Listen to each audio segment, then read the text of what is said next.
Joe's strength is pass blocking. You will be having to go up against Von Miller. Do you feel like you're going to use Joe a lot more this week and kind of not try and switch him out as much? You know, it's been working pretty good for us. Sam's done a pretty good job in pass protection as well. You know, I think that to Joe's credit, he's worked hard to get back, and he's playing pretty good. So I imagine we'll have a rotation. You know, it'll probably be pretty close to what it's been. We'll see how it goes. Maybe, you know, we just got to kind of see how the game's rolling. What do you see on film out of Bradley Chubb? He's a good player. I mean, you know, just in hearing all the hype last year with him coming out, you didn't really know what, because obviously you don't look at a lot of defensive players. You could see him when you were watching other players on the tape, but he's done a nice job. I mean, he's strong. He's a good physical player. He's good rush technique. So he's really doing a nice job for him.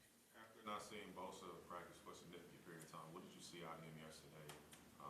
Were there still any kind of concerns? Were there something there you're like, okay, this guy's still on target to? Who? Joey Bosa. Who's that? I was wondering if it was going to be in the first couple of questions. You know what?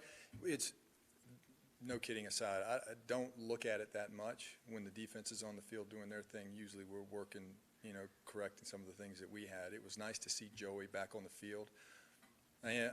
Human nature, though, I did watch him a couple of times, and just from what little bit that I saw, he looked good.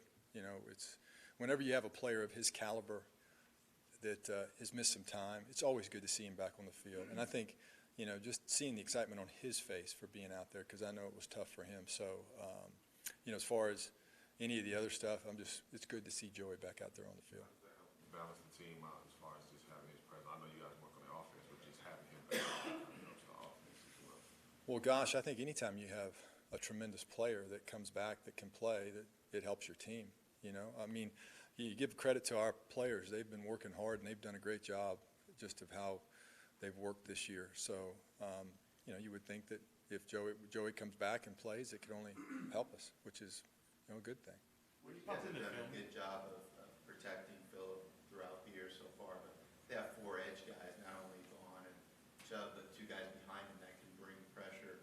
How important is it to just kind of know where those guys are at so you can still do what you do on offense? Well, there's no question. You know, your plan has to change a little bit when you face a team like this because they do have 4. You know, there's times when they have all 4 of them on the field at once, but it's not like you're getting a break if either Chubb or Miller has to take a break. So I think you have to be aware of those kind of things, whether you can get help from a back or help from a tight end. You know, it certainly changes your approach a little bit and how you do it, and it's credit to them. I mean, they're good football players, and they run a good scheme. They're a well-coached team. They have really smart guys in the back end, Chris Harris and their linebackers, you know, have been there together, and they communicate really well. So, you know, it's a tough challenge. You can throw everything else out the window. When you play this team, it's a good defense. They've got some good edge rushers, which is always a tough thing for offenses, and they play their scheme really well. So, you know, all you can do is try to draw off things that you've done in the past that maybe have worked, or maybe you were, you know, helped protect a quarterback, and try to implement those things. when you see the tape, Chris Harris Jr. obviously has been one of the better cornerbacks, undrafted guy. What do you see when you pop in the film and see him on defense? I think he's playing at a high level this year, and you know, you don't pay much attention to other players on other teams a lot of times, but I've always admired Chris and how he plays. I mean, he plays the game the way a pro, you know, what you like to see in pros, and he does a nice job. And it just seems to me that he's playing really well. I don't know him, you know, but I respect the way he plays. He's smart. He's a very good technician, and you know, he plays that position very well. You had some very good offenses when you were in Pittsburgh, but as far as balance, is this the most balanced offense you've been a part of? I mean, Phillips on a 2 TD game streak, Gordon's on a scrimmage yard streak that's getting up there. You know, to be honest with you, you know, I really don't pay a lot of attention to that.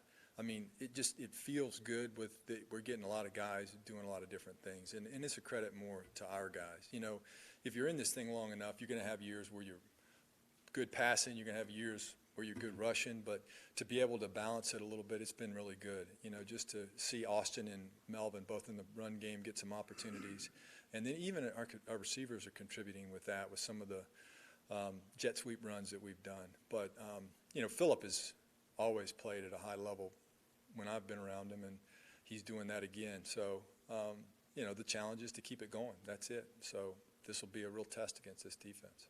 It seems like Mike Williams has good games, then he kind of goes quiet, then good, then quiet. Do you feel like you guys need to get him more involved in the offense? Well, I think every week we're trying to get them all involved. Sometimes it's just the way the game goes, whether they get those opportunities. So, we're really happy with Mike and how he's progressing, but we're really happy with Tyrell. We're really happy with Keenan. We're really happy with Austin. When you start talking about all those guys, last week Virgil contributed a little bit. So I think maybe when you do it that way, it helps contribute to your balance, which hopefully that can continue. So we do try to put things in that we think, this could go to Mike, this could go to these different players, and sometimes you don't get the right look. Last week, and I said this, I guess I haven't talked to you guys, but Oakland played us a little bit differently than they did. They weren't going to give up any of the shots down the field. So, they played some too high and tried to stop that from happening. And sometimes when you do that, you got to take the other things. So it's just the way it works sometimes. With the amount of passing in the NFL now, is there still a shutdown corner, you think? Well, there's some good corners in this league, no question about it. And when you go up against one of those guys, which you see every week, you see good corners. So, I don't know what your definition of shutdown corner is. I think that guys that play with good technique, that are competitive every play, that you're saying, okay, we can't count on necessarily a one-on-one winning this matchup. There's a lot of those guys in this league. That's part of this league. So that's what makes this league great. But, things have a way of kind of going in cycles. If passing is hot right now, it could slow down in a couple of weeks. You just never know. We're just trying to focus on keeping what we're doing going. How much of a relief is it to have a guy like Austin Eckler, especially with a premier back like Melvin Gordon just in that backfield? You guys can be as versatile and spread out the ball and spread the touches. Well, it seems kind of the way that the NFL's going now. It seems like it's a back by committee type thing, and the challenge is always finding the other back. And I think, to your point, Austin's versatility has really been tremendous. We do a lot of different things with him, and he has really performed well for us. He even is a tremendous special teams player. So there's no question that that's been a big help for us, and obviously for Melvin too. But you got to give credit to Melvin. He's playing like crazy right now. He's doing a great job. How valuable is the jet motion, jet sweep actions been for you guys for this offense this year? And is this maybe more than you've used it in the past? Yeah, it's more than we've used it in the past. We've done it before. I think we've just it's just like anything. You've expanded on what you've done. We had an off season where we knew a little bit more about some of our players, and we tried to work some of those things in through OTAs and through camp. And then, sometimes you take a chance on a guy, and like Keenan, he rips off a 20-plus yard run on the first play against Seattle a couple of weeks ago in that situation. So, that helps you. Those kind of things help you. So it's definitely, you see more of that in the league now. Just like, and I said this a couple days ago, RPOs were the rage last year, and you don't see maybe as many of those. So you got to try to use it while it's good, because those defenses are so good, they figure it out and figure out ways to stop it. So yeah, there's probably a little bit more of it, and we've certainly benefited from it. Follow up, sorry, real quick.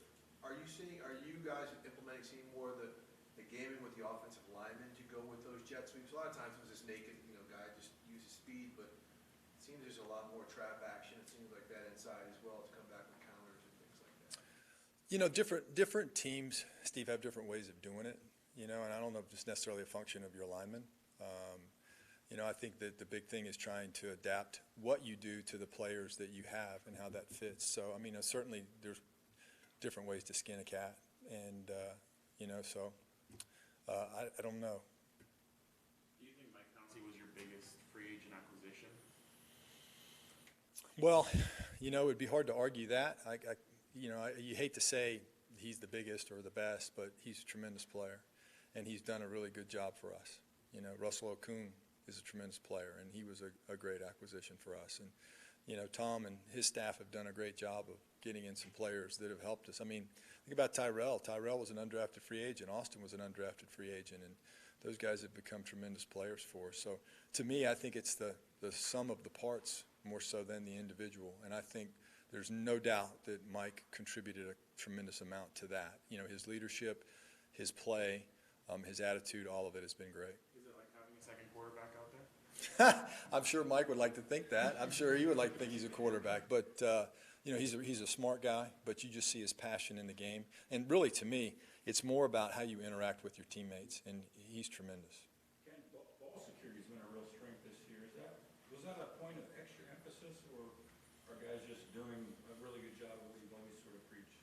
Well, I mean, you got to give credit Coach Lynn there. That's been big for him since he came in here, and he's preached that since last year.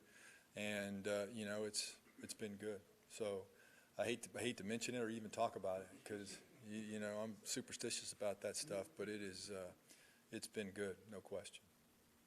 So you can blame him if anything. I know, dadgummit. That's exactly what I was thinking. I was like, oh. So, thanks, guys.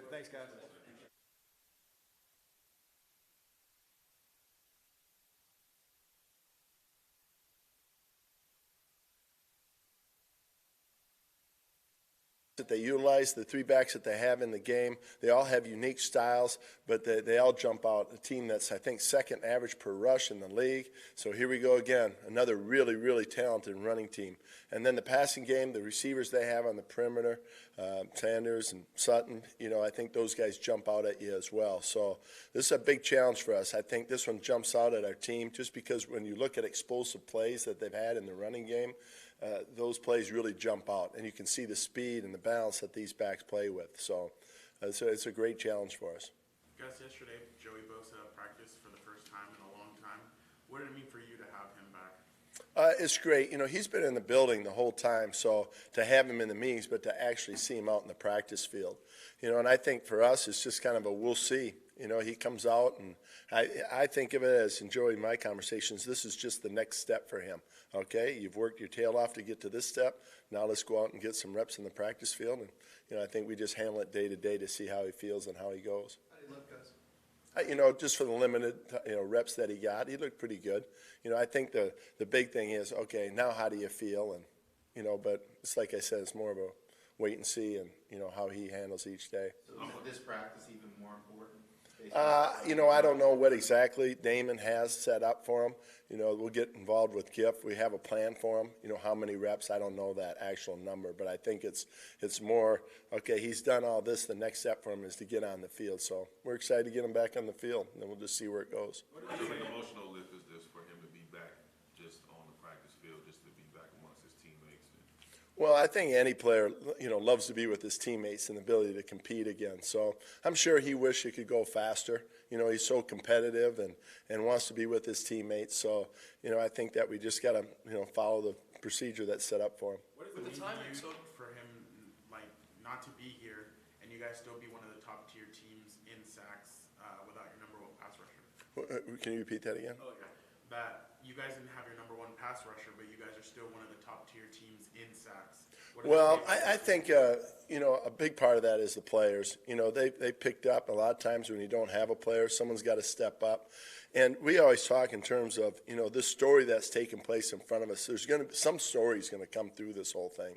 And, you know, one player that maybe you didn't expect to do well did well. There's always that type of a story. So, you know, I think it's more of that, hey, you know what, we lose Joey for a period of time. We got to have players step up. We'll try to do the best we can, put guys in position to make plays, but it still comes back to the players getting it done. What the time it took to figure out how to get a pass rush without Joey, do you anticipate a little bit of a period of adjustment when he does come back? Well, I think, you know, that's what we're talking about with Joey. It's really day to day. So in our minds, we're just, you know, going about the way we always go about it, you know, approach it. And then, you know, and they come to me and say that he's ready, then, you know, we'll go from there. But right now, it's like another part of his rehab. You know, he's coming back and getting some reps on the field. I guess schematically for you, though. What's that? Schematically for you, as a defense, like generating pressure. Yeah, I think that's, you know, when that time comes, we'll look at it and say, all right. I mean, each week is so different. how we try to attack protections and things like that on first and second down and third down. I think if you look at, there's been a variety of guys that have come on pressures and different zone schemes that we have. So that's more week to week. Did you allow yourself to have any expectations when you realized he wasn't going to be out for a while with the remaining players? Did you kind of have a sense, well, if we can do this, we'll be happy? Well, you never know how it's going to turn out. I think as a coaching staff, we looked at it and said, all right, here's the situation we're in right now. How do we best utilize guys, and put them in position? And, each game is different, and how much success you have pressuring the quarterback depends a lot on your rush and, tight coverage in the back end. So if we're getting any pressure up front, there's a big portion of that goes to credit in the back end because it does work together. And, the tighter coverage you can play, the more time that the rush can get there. So they work hand in hand. Gus, is he, for a two-parter here, is he able to do 11-on-11 full team reps right now, or is it limited part of more individual type work? He's done some individual, and I think he's, as far as today, whether he'll get out there in some team reps, we'll decide that by the after he came in from the walkthrough. Okay, and also to follow that up, a lot of times with pass rushers, they say, okay, we can bring him back, he's coming off an injury, and just let him get off the quarterback. From your experience, is that the case when you're trying to bring the guy back? Pass rushing is the easier part instead of maybe doing some of the technical things in the running? Well, when that time comes, I think for Joey, it comes pretty natural to him. So every situation is different, and I think it's just gaining confidence and where he has trust where he's at. So it really is kind of a wait and see. I wish I could tell you more, but they'll come to me and say, all right, he passed this step. Here's the next step. Okay, that's great. I'm happy for him. I'm excited that he's on the field and with his teammates. And, we're more just going about each day until they come in and say, hey, he's cleared these steps and, he's ready to go. And then we'll go. But I think for him, it's just excited to see him back on the field, and with his teammates and going through that next step of his rehab. You guys lost Denzel Perryman. What does that do now for your linebacking core? Well, Richard Smith has done a really good job, and it comes back to we've had this conversation prior about moving people around. A guy like Derwin James played multiple positions, and in OTAs and training camp, the linebackers played multiple positions for situations like this that may occur, that we have the flexibility to try to get the best three guys on the field when we're in base. So that's what we're looking at right now. Fortunately, we have guys that have played multiple positions, and I guess we'll see, who's in and who's not. Would Derwin be more of an outside guy? What's that? Would Derwin be, if you lined him up at linebacker, he'd be more of an outside guy than inside guy? Derwin? Well, in our nickel package, he plays both. He plays inside and outside. He has yet to play inside in base. With Bosa out, Melvin's been a guy that's been kind of leading that pass rush. What's your evaluation of how he's played through 9 games? Well, Melvin's made a lot of plays for us. Just as far as, last week was classic, where you got a sack, caused fumble. So he has stepped up. Where I think he's really improved, too, is in the run game. I think that was a point that we really brought up to him and said, hey, we love your rush. You're getting better there. Your effort's outstanding. But the run game is, to take the next step. And I think that's where he has showed up, where he's done a nice job for us in the run game. You're going to be without Bosa. Did you talk to him and ask him, hey, we need a little more from him? No. I did. I wish I could say, yes, I did, and look what happened. No, I think for him, our guys really, it's just, here's the guys that are out there, and let's go. And, I think that's what I appreciate about this group, is that they know multiple positions, and, there's a lot of trust, I think. I feel it. I feel like there's a lot of trust from the players, and that's what's great, is that, hey, we're going to do this and move these people around, and then we're like, let's go, make the call, Gus, and we'll bring the call to life. It's that simple. So it's nothing spectacular in that part. I think they're just, at times, it's more consistently where we're playing faster. It sounds like against the Raiders, you guys use Uchenna and Nwosu a lot more. He had 7 quarterback pressures. Do you guys kind of feel like you guys are easing him back into the defense and trying to use him? Yeah. I think as a rusher, we felt like he was coming along, and we wanted to get him more opportunities as a Leo. And again, it's times to get our best rushers on the field at the same time.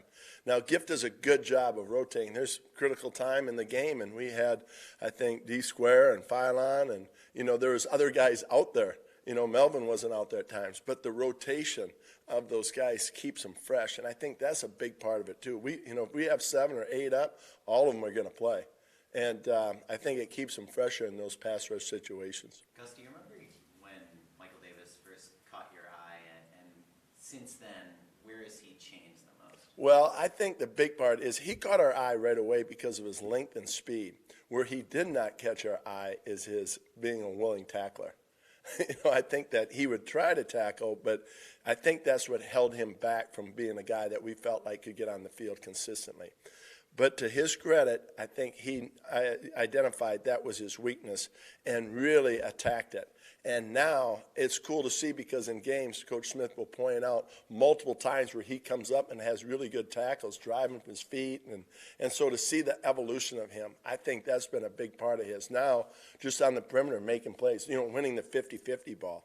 You have to do that on the perimeter in our defense. So I think that's where, his improvement can consistently get better. Him playing special teams last season helped him improve his tackling? I think that's where it caught our eye when he started making plays on special teams tackling, that we thought, we need to take a little stronger look at him, I'm not comparing Michael to this player, but in terms of his physical skill set, does he compare to Sherm at all?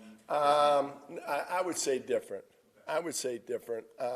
Sherm was a very instinctive, played a lot of football, even though he played as a wide receiver. It came to him easier. Michael is gaining that understanding. I think his skill set is unique, though, Michael, because he is so fast and he's got some length. So it's kind of a cool project for Milo, to see, just develop him and see where this actually goes. And, he's playing pretty well. Guys, where do you feel like your run defense is now? I mean, yard-wise and average yards. Right. Stats haven't looked good. Yeah, I know that they said, hey, on the fake punt, that counts as rushing. Well, that's, that happens. To me, I don't look at that. I think it's more of a feel. How are we doing consistently? If you're averaging under 4 yards a carry in the league as a defense, that's pretty good. I think you rank pretty high. I don't even know where we're at right now. I look at it as how have we been consistently the past couple of weeks. And I see our fits. I think we're playing much better than we were last year. And I think that's a credit to the defensive line and the linebackers. Our defensive line is two-gapping better. They're using their hands, their separation of blocks. I think that part of the fundamental process is better than it was last year. So I see it, each week we improve. Now this week, it's a big challenge for us, big challenge. More of a point of pride that, yeah, the team yards have been up there, but you've only allowed one 100-yard back. I mean, you shut down Breida, you kept Hunt under 100. I mean, those big backs, you contain. Well, I think, every style is different. Look at Tennessee. They had 2 different styles of running backs, so it still comes back to the big point for us is points. And the way to do that is you limit explosive plays in the run and in the pass game. That's been our big challenge. And I thought up until the bye week, we weren't very good in that area. Now, the last couple of weeks has been better. But the points, keeping points off the board is our, one of our top priorities. And to do that, you try to limit the run. Don't let that run game get going. And with that, if there's more passes, then the chance of getting a 3rd and 10, pop up where we can get our rush going and they kind of work hand in hand. Looking at Denver's run game, specifically Phillip Lindsay, what do you see out of it? Well, very fast. And a guy that you would think would just attack the perimeter in their run schemes, but he'll run inside the tackles. So it just happens so much faster with him. Just a normal stretch play. By the time he gets the handoff and gets to the second level is a different speed than maybe what we've seen up until this point. Okay, thank you.